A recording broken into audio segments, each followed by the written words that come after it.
High friends, welcome to Sulekha's cooking carnival. আজ আমি নিয়ে চলে এসেছি একটা হেলদি টেস্টি ব্রেকফাস্টের রেসিপি। তোমরা সকালে যদি কোনো হেলদি ব্রেকফাস্ট করতে চাও, এটা বানিয়ে নিতে পারো। এছাড়া স্কুল অফিসে টিফিনের জন্য এই হেলদি রেসিপিটা বানিয়ে ফেলতে পারো। আমার আজকের রেসিপি চিকেন স্যান্ডউইচ। চলো তাহলে দেখে নেওয়া যাক।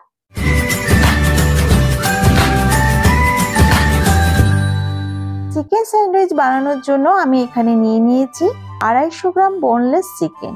বোনলেস চিকেন হলেই এটা করতে সুবিধা হবে। চিকেনগুলোকে আমি ভালো করে ধুয়ে ভিনিগার মাখিয়ে রেখে দিয়েছিলাম। এবার চিকেনগুলোকে সেদ্ধ করার জন্য একটা পাত্রে জল বসিয়ে দিয়েছি। জলটা ফুটে উঠলে চিকেনের টুকরোগুলো দিয়ে দিলাম স্বাদ অনুযায়ী নুন, আর দিয়ে দিলাম একটা তেজপাতা, একটা পেঁয়াজ, এক টুকরো আদা, 3-4 টুকরো রসুন। এগুলোকে দিয়ে চিকেনটা সেদ্ধ করলে চিকেনের মধ্যে একটা সুন্দর ফ্লেভার ঢুকে যাবে। মিনিট 7 সেদ্ধ করার পর চিকেনগুলোকে একটা প্লেটে তুলে নিলাম। এবার চিকেনের ফাইবারগুলোকে ছাড়িয়ে নেব। গরম বলে আমি কাঁটা চামচের সাহায্যে করছি, তোমরা চাইলে হাতের সাহায্যে করতে পারো। অবশ্যই একটু ঠান্ডা করে করবে। সবগুলো চিকেন আমি ছাড়িয়ে নিয়েছি। এগুলোকে একটা বাটিতে নিয়ে নিলাম। এছাড়া নিয়ে নিলাম একটা বড় সাইজের পেঁয়াজ কুচি, আদা কুচি, রসুন কুচি, ছোট ছোট টুকরো করে কাটা green bell pepper, red bell pepper, yellow bell pepper. একটা ফ্রাই প্যান গরম করে তাতে দিয়ে দিলাম 1 টেবিল স্পুন রিফাইন্ড অয়েল। তেলটা গরম হয়ে গেছে, দিয়ে দিলাম রসুন কুচি, আদা কুচি, পেঁয়াজ কুচি।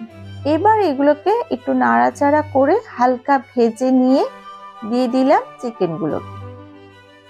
চিকেনগুলোকে একটু নাড়াচাড়া করে দিয়ে দিলাম স্বাদ অনুযায়ী নুন, হাফ ডাস্ট গোলমরিচ, আর দিলাম বেল পেপারগুলি। এবার সবকিছুকে একসঙ্গে ভালো করে মিনিট 3 ভেজে নেব। সবশেষে দিয়ে দেব ধনেপাতা কুচি। স্টাফিংটা রেডি হয়ে গেছে। এটাকে একটা বোলে নিয়ে নিচ্ছি। এবার এখানে দিয়ে দিলাম 3 tablespoon mayonnaise, 1 tablespoon red chilli sauce. এটা তোমরা চাইলে স্কিপ করতে পারো। আর দিয়ে দিলাম টমেটো কেচাপ। এই সব কিছুকে একসঙ্গে ভালো করে মিশিয়ে মেখে নেব। এর ফলে স্টাফিংটা সফট এবং টেস্টি হবে। ফলে আমরা যখন স্যান্ডউইচটা খাবো তখন মুখে মিশে যাবে। তা না হলে একটা শুষ্ক খেতে লাগবে আর গলায় কিন্তু আটকে যাওয়ার সম্ভাবনা থাকে। স্টাফিংটা একদম রেডি। এবার এখানে নিয়ে নিয়েছি কয়েক পিস ট্রায়াঙ্গেল শেপের ব্রেডগুলোকে সাইডের পার্টটাকে এইভাবে কেটে বাদ দিয়ে দেব।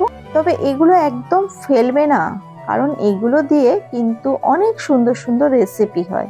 যদি কেউ দেখতে চাও আমাকে কমেন্ট করে জানাতে পারো। এবার রেডি করা স্টাফিং থেকে চামচে করে নিয়ে এক পিস ব্রেডে ভালো করে সাজিয়ে দিয়ে ওপরে আরো একটা ব্রেড চাপা দিয়ে দিলাম।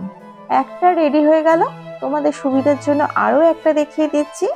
এইভাবে একটা একটা করে সবকটাকে রেডি করে নেব। এবার একটা ফ্রাই প্যান গরম করে তাতে কিছুটা বাটার ব্রাশ করে নিলাম। এবার একটা রেডি করা স্যান্ডউইচ দিয়ে দিলাম। কয়েক সেকেন্ড পর আস্তে করে উল্টে দিলাম। এইভাবে এই পাশটাকেও কয়েক সেকেন্ড ভেজে নামিয়ে নেব। ঠিক এই একই প্রসেসে বাকিগুলোকেও ভেজে নেব।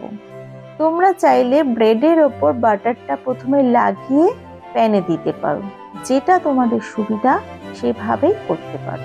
একদম রেডি হয়ে গেছে আমার আজকের রেসিপি চিকেন স্যান্ডউইচ। তো বন্ধুরা, কেমন লাগলো আজকের রেসিপি? ভালো লাগলে অবশ্যই লাইক, শেয়ার আর কমেন্ট করতে ভুলো না কিন্তু।